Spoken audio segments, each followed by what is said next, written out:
I'm Rob Licuria, Senior Editor at Gold Derby, and I'm here with Grammy-nominated five-time ACM winner Lee Brice and two-time ACM winner Dallas Davidson, who penned the title track for the Neon Highway.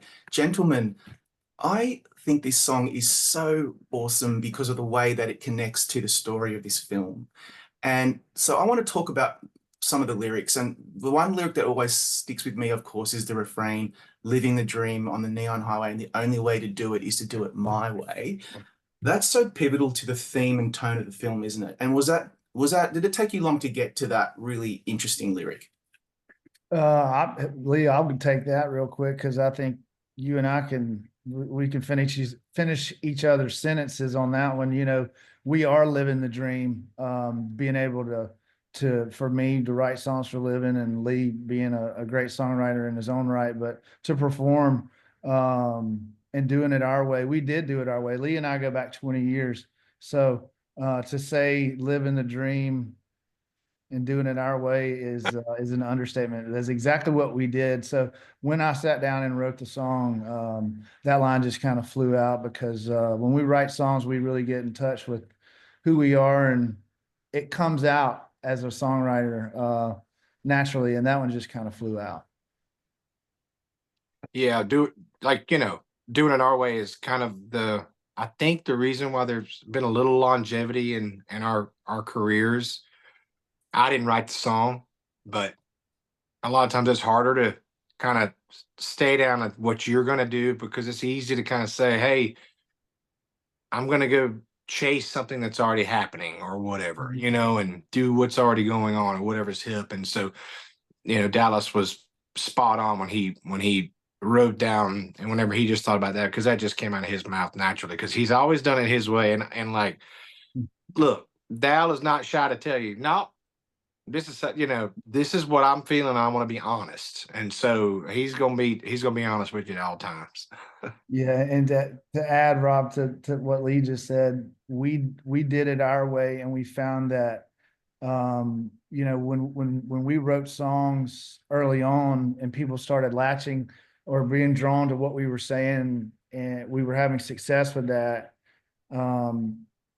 it makes you continue to believe in yourself, and that confidence is built at an early age for me in my 20s, and same with Lee. Yeah. I'm really glad that actually you said that, because it occurred to me that over the years, you've both been responsible for some amazing hits, and you're both so well known, particularly in Nashville and that whole industry, that whole world.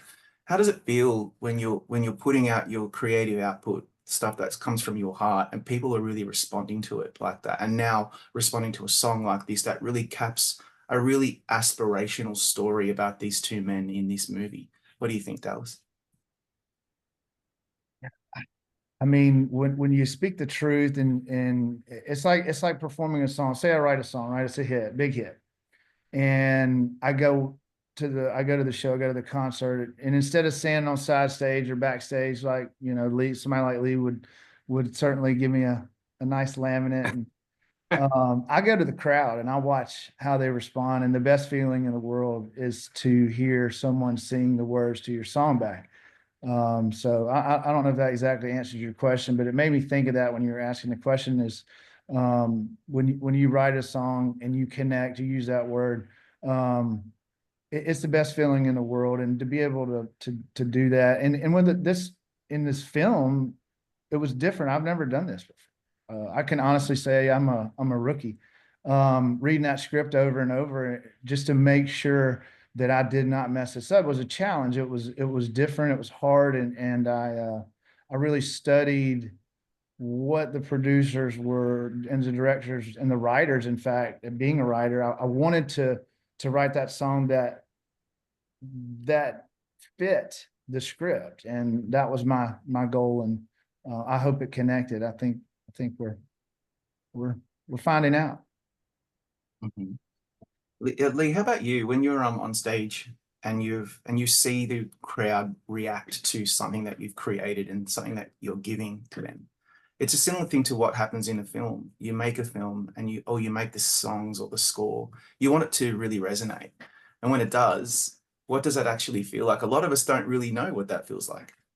Well, it's it's the best feeling, because the truth is when you're gonna even, writing a song sometimes can be, especially for Dallas, it can be a 20-minute thing because it might slip out of his mouth. But all of the years that he's put into learning how to craft a song like that, is a lot of work. And so, and or say producing a record, or me spending my whole life doing this, when you get up there and you spend so much time like a movie, right? And there's so many moving parts and so much work that goes into it, and heart and soul, but you still try to like do it your way, right? You still try to walk the line of what you do, and not just, it's so gratifying because it could easily go the other way, and it's like you're kind of just putting your heart out on your sleeve. And so when you get up there and they really come back to you, for me as a performer on stage all the time,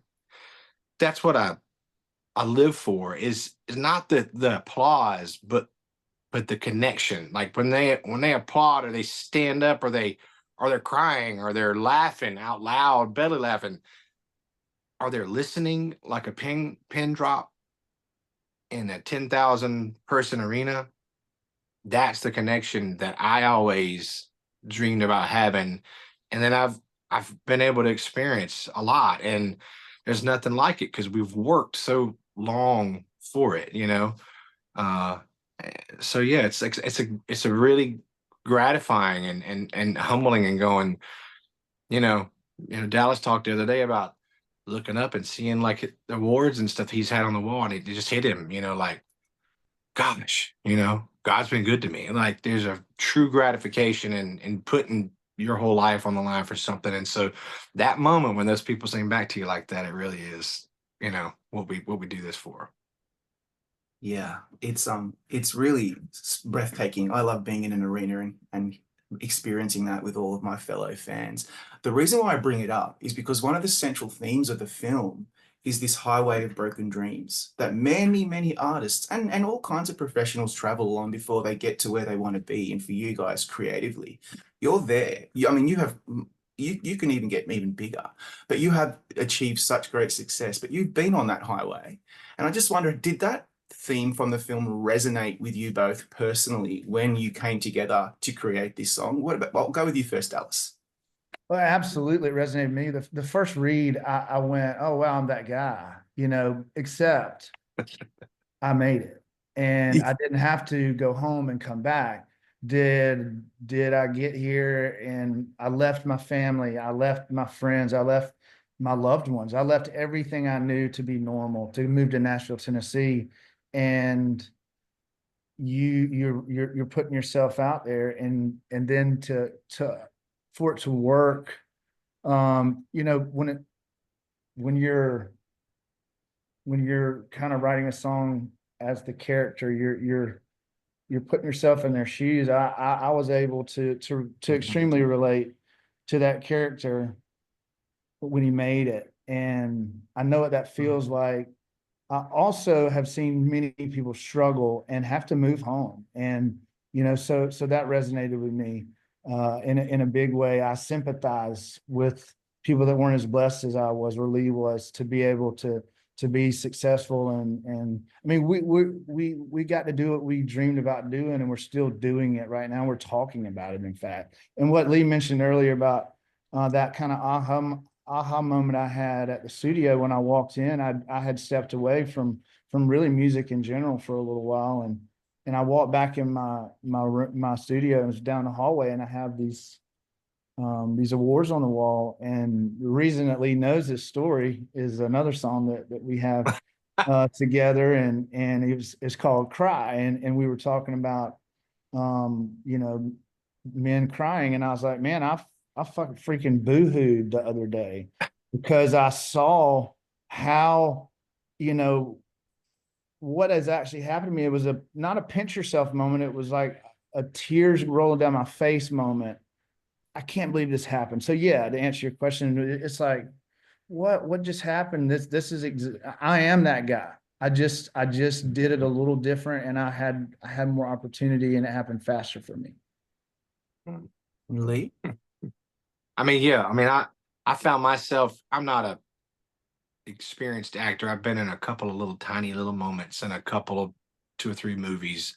This was the biggest for me. I had that, for me, and it's still a small role, but 3 or 4 scenes, we were there for a few days, it was I'm going, so I've not done this a lot, but because of the role that I played, and Wayne, and even Bo, whenever he was playing, it's like I could see myself kind of like what Dallas reiterated when he said, we've been on both sides and the middle of all of those things. And so I was in there for myself, kind of like, okay, I actually don't have to act a whole lot.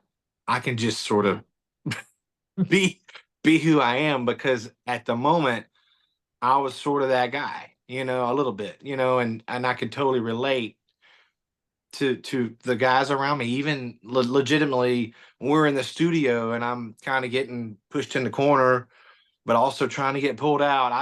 We've been around these situations. And so, lucky for me, I wasn't trying to like act a whole lot. I was just trying to make sure I got my lines right. But like, it wasn't hard to understand what was going on in the moment, and to and connect with really kind of everybody in the room, even the bass player is a guy who's actually a real musician back in Nashville and stuff. And so it was really fun to be able to be there with that kind of real moment, even in that scene. By the way, I thought you and Pam Tillis, fantastic. Very, very good performances. You know what, guys, thank you so much for your insight. We're going to bring you back for our group panel, but it was really fascinating to understand that this film resonated with your stories and you were able to create a song like this that really resonates for the whole film. So thank you again. Thank you. Yes, sir.